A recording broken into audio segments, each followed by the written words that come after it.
You know that feeling? It's 2:00 p.m. on a Tuesday.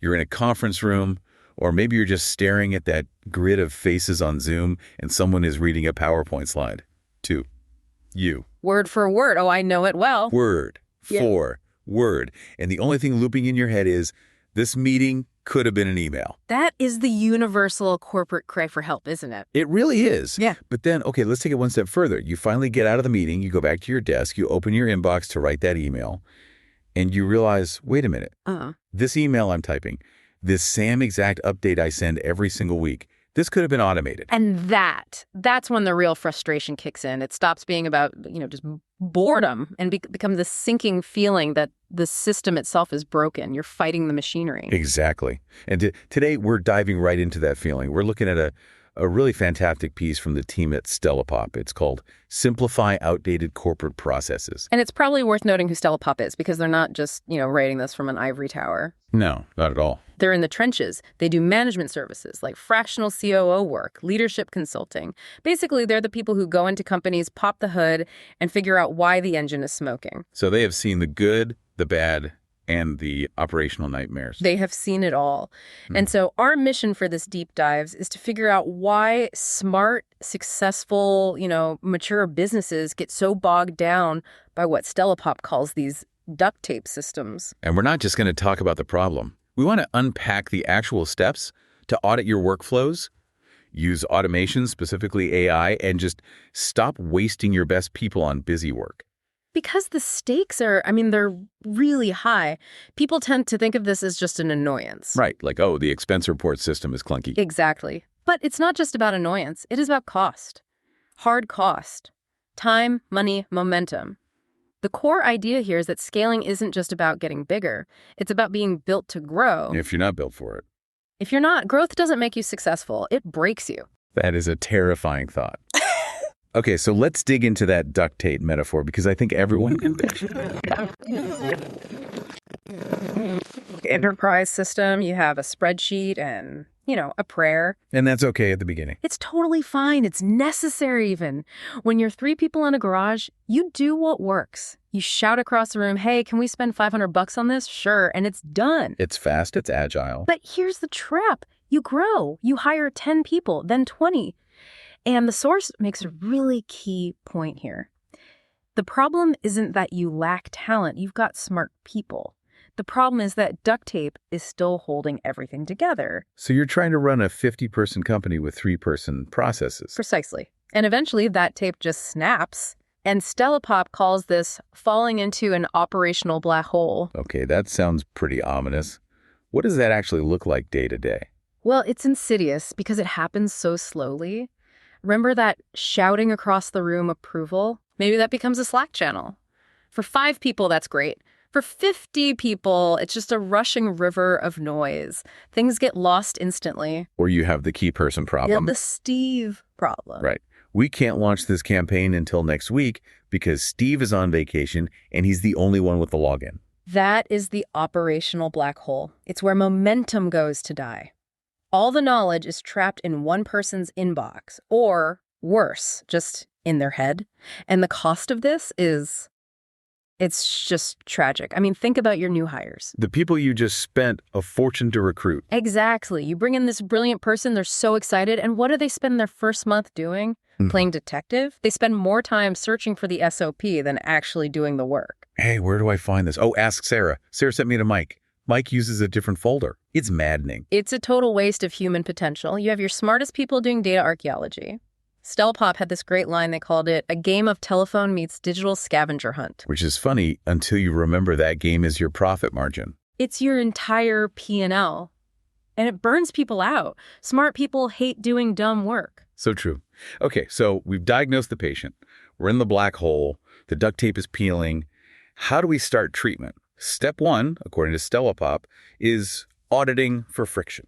And friction is the perfect word. You're not looking for bad things necessarily. You're looking for where the wheels grind. Where does it feel harder than it should? Okay, so what are the red flags? If I'm a manager listening right now, what should I be looking for tomorrow morning?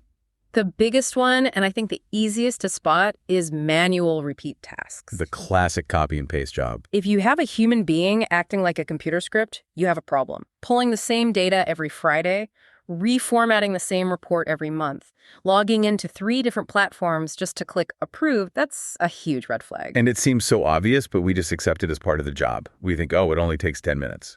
But 10 minutes times 50 weeks times 10 people, it adds up, and it's soul-crushing.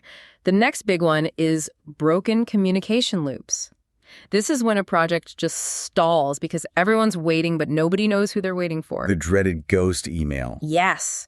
You send an email to a group, and you get silence because everyone assumes someone else will get it. That silence, that is friction. And then there's one I think we all feel.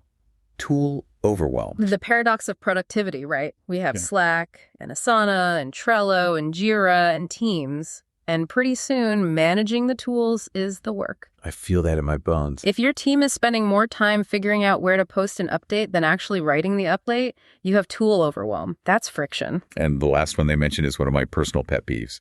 Repetitive documentation. Oh, this one's a classic. It's when someone starts from scratch every time they write an SOP. They just create a new guide final v3.docs and save it on their desktop. And then nobody knows which version is the real one. Now you have 2 sources of truth. Chaos. So the goal of this audit, it isn't to just like burn everything to the ground, is it? Because that sounds really expensive. No, and that's a really important point they make. This isn't about removing all oversight. It's about right-sizing.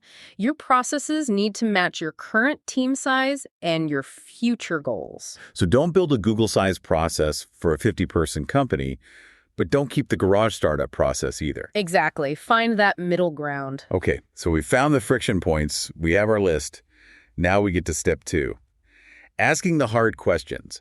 And I like this part because it forces you to be honest with yourself. It is a total reality check. The first question they suggest is, what's the actual process? Not the one written in the employee handbook from 2015. Not the fantasy that management thinks is happening. There is always a gap between the flowchart on the wall and what really happens on the ground.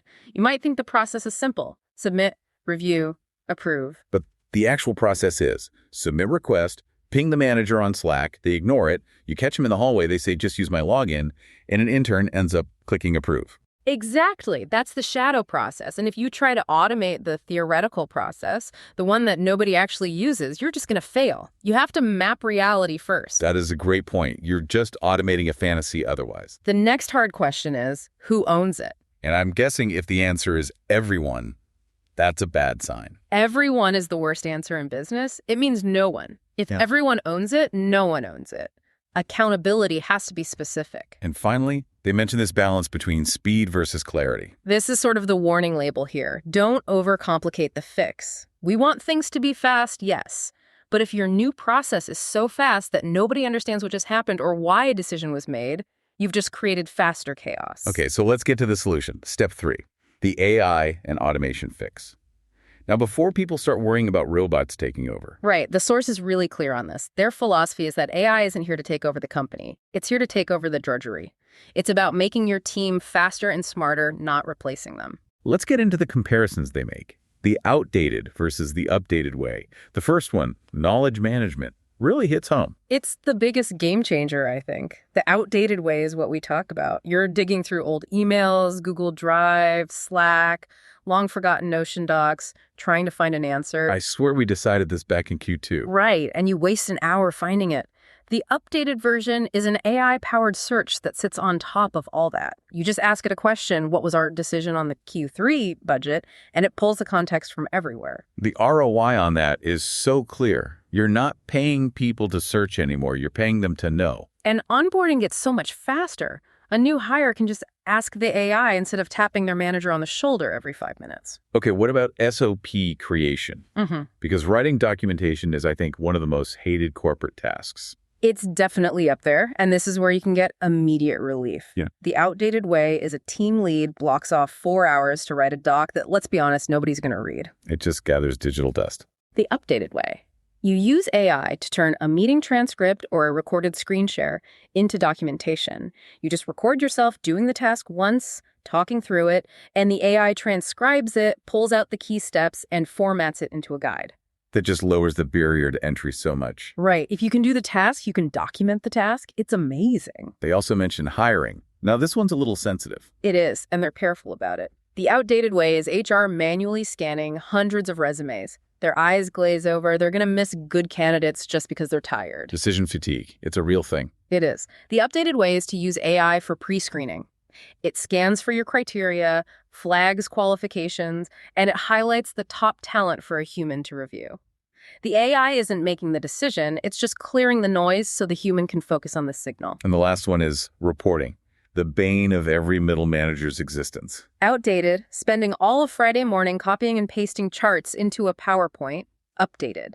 Automation pulls the metrics, drafts the summary, and even flags the key insights. So less time making the PowerPoints, more time making decisions based on them. You stop being a scribe and you start being an analyst. That's the whole point. So if we do all of this, if the AI is handling the searching, the documenting, the screening, the reporting, what's left for us? What's the human's job? And that brings us to what I think is the most powerful line in the whole piece. This isn't about less human input. It's about more human impact. I love that framing. It shifts the whole conversation from fear to opportunity. It's the core idea. When you remove all that friction, all that busy work, you free up your team to actually lead, to strategize. Can you make that a little more concrete? Like, what does my Tuesday morning look like now? Sure. Let's say you're on the marketing team. Instead of digging around for old creative briefs, you're actually refining the campaign message. You're brainstorming. You're being creative, which is what you were hired to do. Or for leadership. Leadership is looking at the market, at the strategy, at the horizon. Instead of sitting in a meeting asking, hey, can someone find me that link?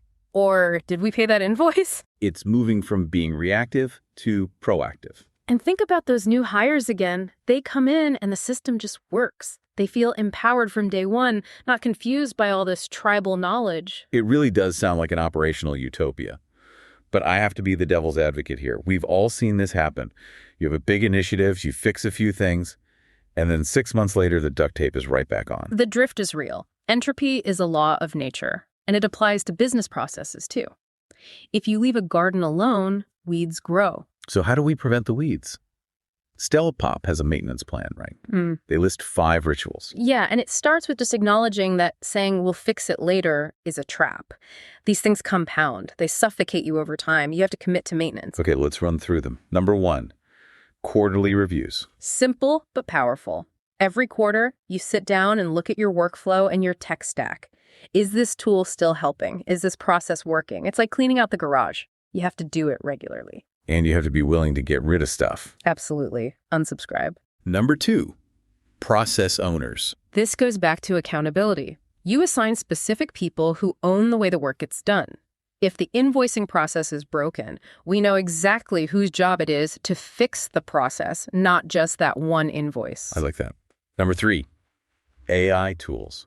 Use the tools themselves to find the inefficiencies. Let the data tell you where the slowdowns are. It takes the emotion and the guesswork out of it. Number 4 is my favorite, team feedback. So critical. Just ask the people doing the work. What is clunky? What is repetitive? What drives you crazy?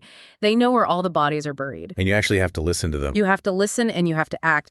If they tell you something's broken and you do nothing, they will stop telling you. And finally, number 5, SOP walkthroughs. Do this twice a year. Actually follow the steps in your own SOPs.